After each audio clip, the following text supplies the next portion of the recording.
The well-known singer Kenny Rogers passed away just a few weeks ago. Way back in 1979, Kenny Rogers put out a song which told the story of a struggling singer who was having almost no success at all.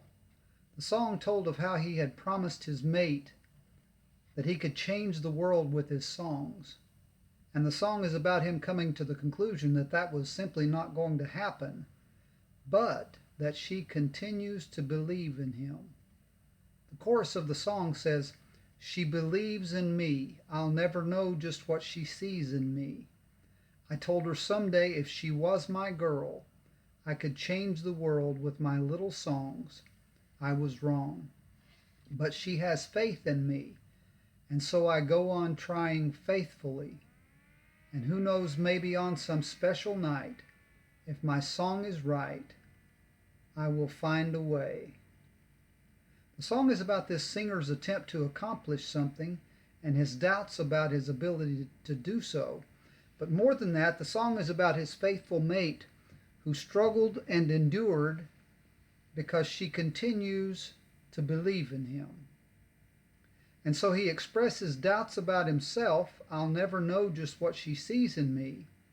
And he marvels that she continues to believe in him. And that's the title of the song. She believes in me.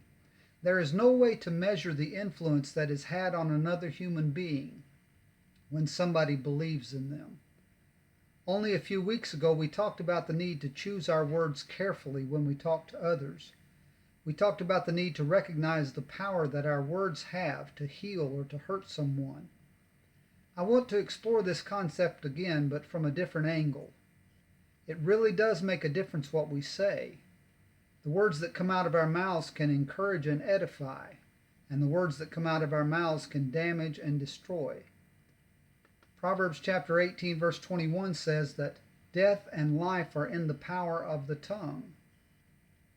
People have lived lives filled with depression for lack of encouraging words from others because no one believed in them. And people have changed their lives and accomplished great things because of one kind word of encouragement spoken by someone, because one person believed in them. Flatter me and I may not believe you. Criticize me and I may not listen to you. But encourage me and I'll never forget you. Do we lift people up? Do we make them glad they were around us? Do we help them see the good in themselves? Do we make them better for having been around us? These are good questions, and it's extremely important for us to be the kind of people who see and try to encourage the best in others. But knowing that some person believes in us, knowing that some person has confidence in us, complete confidence in us, can take us only so far. How much more meaningful is it to know and to believe, to be fully confident that God believes in you? To know that the God of all creation has every confidence that though you often fail miserably, though many times you've made a mess of things, that God knows your heart. God knows that you want to do better, and God has full confidence that you can do better and that you can be better, better than you believe you can. We look at ourselves and often we see only our flaws. We see our mistakes and our failures, our shortcomings. We often engage in negative self-talk, which is that little voice in your head that criticizes you and tells you that you're dumb and all kinds of other things like that you simply can't do it. But God looks at you through eyes of grace and love, and He knows and He sees the real you, the you who at your core wants to do right, wants to be right, wants to live right. God believes in you. At the beginning of the 12th chapter of Hebrews chapter 12 verse 1, after the writer concluded a long list of people who had faced the trials that life brought them, and these people had been faithful to God, the writer of Hebrews then says, "Therefore, since we are surrounded by such a great cloud of witnesses, Let us throw off everything that hinders and the sin that so easily entangles, and let us run with perseverance the race marked out before us. The picture is that of each one of us running in a great race, and the writer says that the stadium is filled with people who are looking at us. They are looking not to criticize, they are looking not to cast doubt, but every one of these witnesses is looking at you and testifying that you can do it. You can be victorious in this race. They are saying, by God's grace we endured. We were victorious. We did it. And you can do it too. Perhaps you've heard the old joke about the nun and the atheist. The atheist says, I don't believe in God. And the nun replies, but God believes in you. You know, it's not surprising that men should believe in God. But it is shocking, however, that God should believe in us. But one of the unshakable tenets of the love that he has for us is that he really believes that we have the capacity to be what we should be, to become the kind of people who he wants us to become. He believes in you.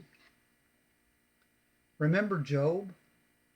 When people first read the book of Job, many people would conclude that God dealt very harshly with Job, that God was mean to Job, maybe even cruel. But the book is actually a testament to the fact that God believed in Job. When God asked Satan in chapter 1, verses 8 through 11, have you considered my servant Job? There is no one on earth like him. He is blameless and upright, a man who fears God and shuns evil.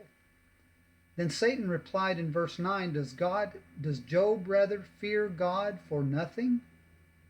Have you not put a hedge around him and his household and everything he has? You have blessed the work of his hands so that his flocks and herds are spread throughout the land. But now stretch out your hand and strike everything he has, and he will surely curse you to your face. Satan's saying, you've got him in a jacuzzi. You've protected him from every kind of difficulty. What else would he do? And God said, he's in your hands. You put him to the test. But why would God put his servant to the test? Unless he believed that Job would pass it. Why would God put Job to the test unless it would somehow strengthen and benefit Job to pass through it? Why would God put Job to the test unless God believed in Job? Here's what we've got to know about it. Job had a hard time, and there were moments when Job cried out to God against the injustice of his experience as he saw it. But God believed in Job, and though Job was tested severely, in chapter 16, verse 19, Job said, my witness is in heaven, my advocate is on high. Job is saying there is someone there who knows who I am. There is someone there who knows what I am capable of. Someone who knows what my intentions are. Someone who knows me. You know, we face the same kind of problem today. 1 Peter chapter 5 verse 8 tells us that Satan goes about as a roaring lion seeking whom he may devour. And it tells us that we ought to be vigilant. We need to be watchful. Satan has the power to devour us. Satan does not believe in us. He is the one who casts the doubt. He is the one who always doubts the possibilities of our lives. He's the one who would whisper in our ears to convince us that eventually we are going to be utter failures, that there's nothing decent about us, that we are always devious, that we are always dishonest, that we are always serving our own interests, that there is nothing that's honorable, nothing true about us, and that there is no good principle that we believe in that we would not give up if it would cost us too much. Satan says anybody will do anything to save his own skin. But God looks at the whole of humanity in this way, and he says about mankind in general, there is good in these people. He says there is the possibility for greatness in these people.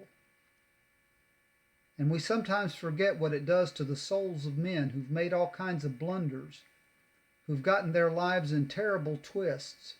We sometimes have forgotten what it does to them to hear somebody say in a very dramatic and powerful way, I believe in you, and I am expecting great things from you.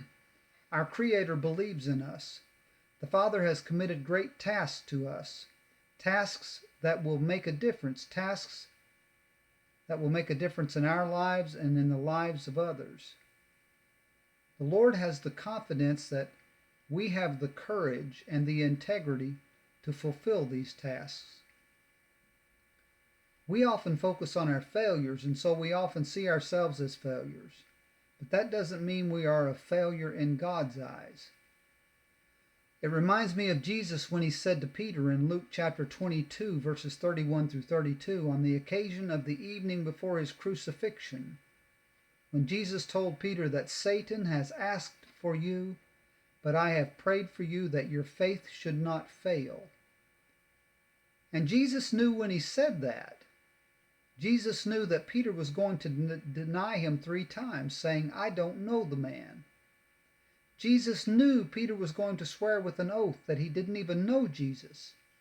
He knew that Peter was going to turn his back on him. But Jesus said, when you have returned to me, strengthen your brethren. What a statement of confidence. A statement of confidence that Peter was going to need later on when he awoke to what he had done, when the rooster crowed. We need to know about this confidence. Jesus believed in Peter. As fickle, as vacillating, as impetuous as Peter was, Jesus believed in him. And he believes in you. And though we might not think of it this way, but Jesus' death on the cross is his way of saying to us, I believe in you.